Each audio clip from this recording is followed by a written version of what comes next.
नमस्कार मु सुनील कुमार प्रिय दर्शक बंधु जीवंत आहार को आपण मान पुनर्बार स्वागत करे। आसंतु आज ध्यान निमंते आम माने पवित्र बाइबल जेरेमिया पुस्तक तार 49 अध्याय 7 पदरु 22 पद पर्यंत पाठ करिबा। आज मुख्य प्रसंग इदम उपरे दंडाज्ञार घोषणा। एठारे एपर लेखा अछि इदम रो विषय। सैन्याधिपति सदाप्रभु एई कथा कहंती, तैमन रे कि आउ ज्ञान नाही, बुद्धिमान मानक ठारू की परामर्श लुप्त होई अछि, सेमानकर ज्ञान की अंतर्हित होई अछि। हे ददान निवासी गण, तुम माने पळाओ, मुख फेराओ, गभीर स्थान रे वास कर, कारण आम्बे ताहा उपरे ऐश्वर विपद ताहाको प्रतिफल देवार समय आनिबा। द्राक्षाफल संग्रहकारी माने तुम निकट को आसिले सेमाने की साउंटिबा पाई किछि फल छाड़िबे नाही।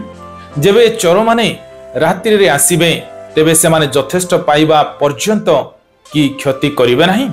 मात्र आम्बे एशोकु शून्य करियछु, ताहार गुप्त स्थान सबु अनावृत करियछु, और से आपणाकु लुचाई पारिबो नाही। ताहार वंश, ताहार भातृगण और ताहार प्रतिवासी गण विनष्ट होई अछंती, और से नाही। तुम्बे आपणा पितृहीन संतान गण को छाड़, आम्बे सेमानकु जीवन रे रक्षा करिबा और तुमर विधवा माने आम्बो ठारे विश्वास करंतु। कारण सदाप्रभु एई कथा कहंती, देखो जो मानकर सेई पात्र रे पान करिवार संपर्क नाही, सेमाने नितांत तहिरे पान करिवे। तेबे तुम्बे की सर्वतो भावे अदंडित हेबो, तुम्बे अदंडित हेबो नाही, मात्र निश्चय पान करिवो।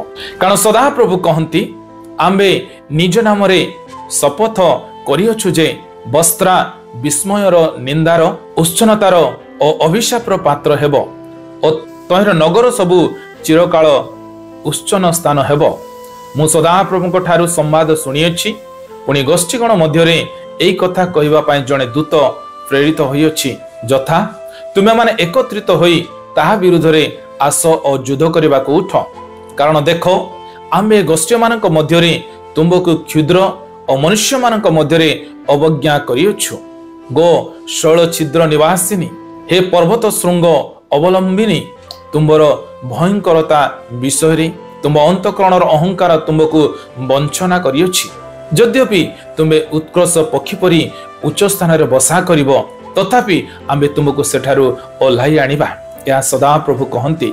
पुणी इदम विस्मयर विषय हेबो, तहिर निकट दे गमनकारी प्रत्येक लोक विस्मित हेबे, और तहिर सकल दंड सकाशु शीश शब्द करिवे।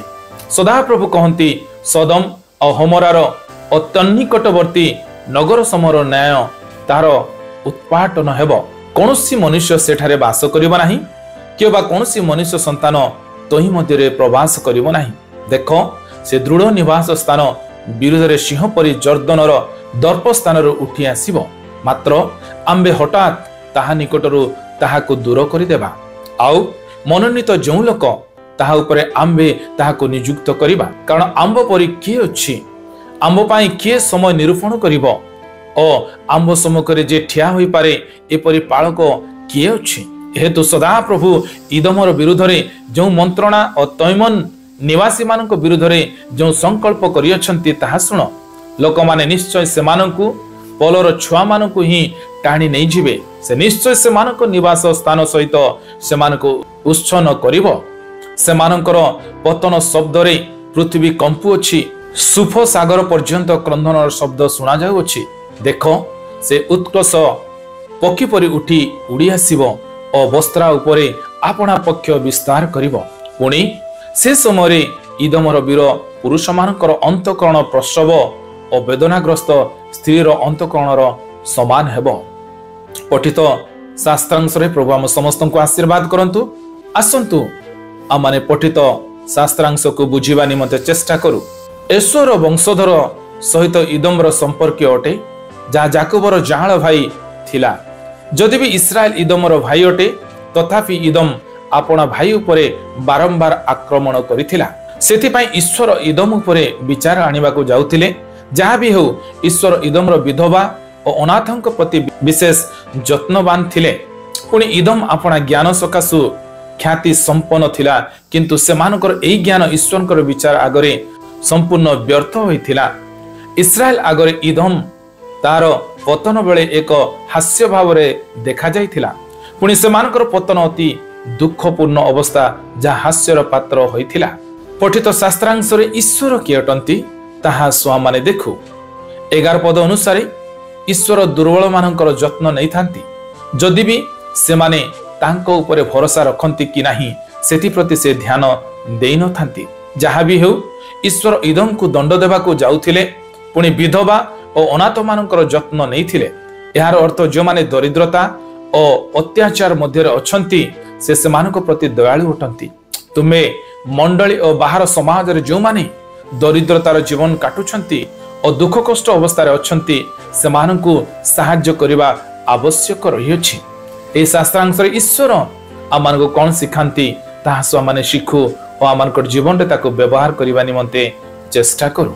19 ପୁଣି 20 ପଦ ଅନୁସାରେ ଈଶ୍ୱରଙ୍କର ଇଚ୍ଛାକୁ ଜାଣିବା ଅର୍ଥ ଜ୍ଞାନ ପ୍ରାପ୍ତ ହେବା।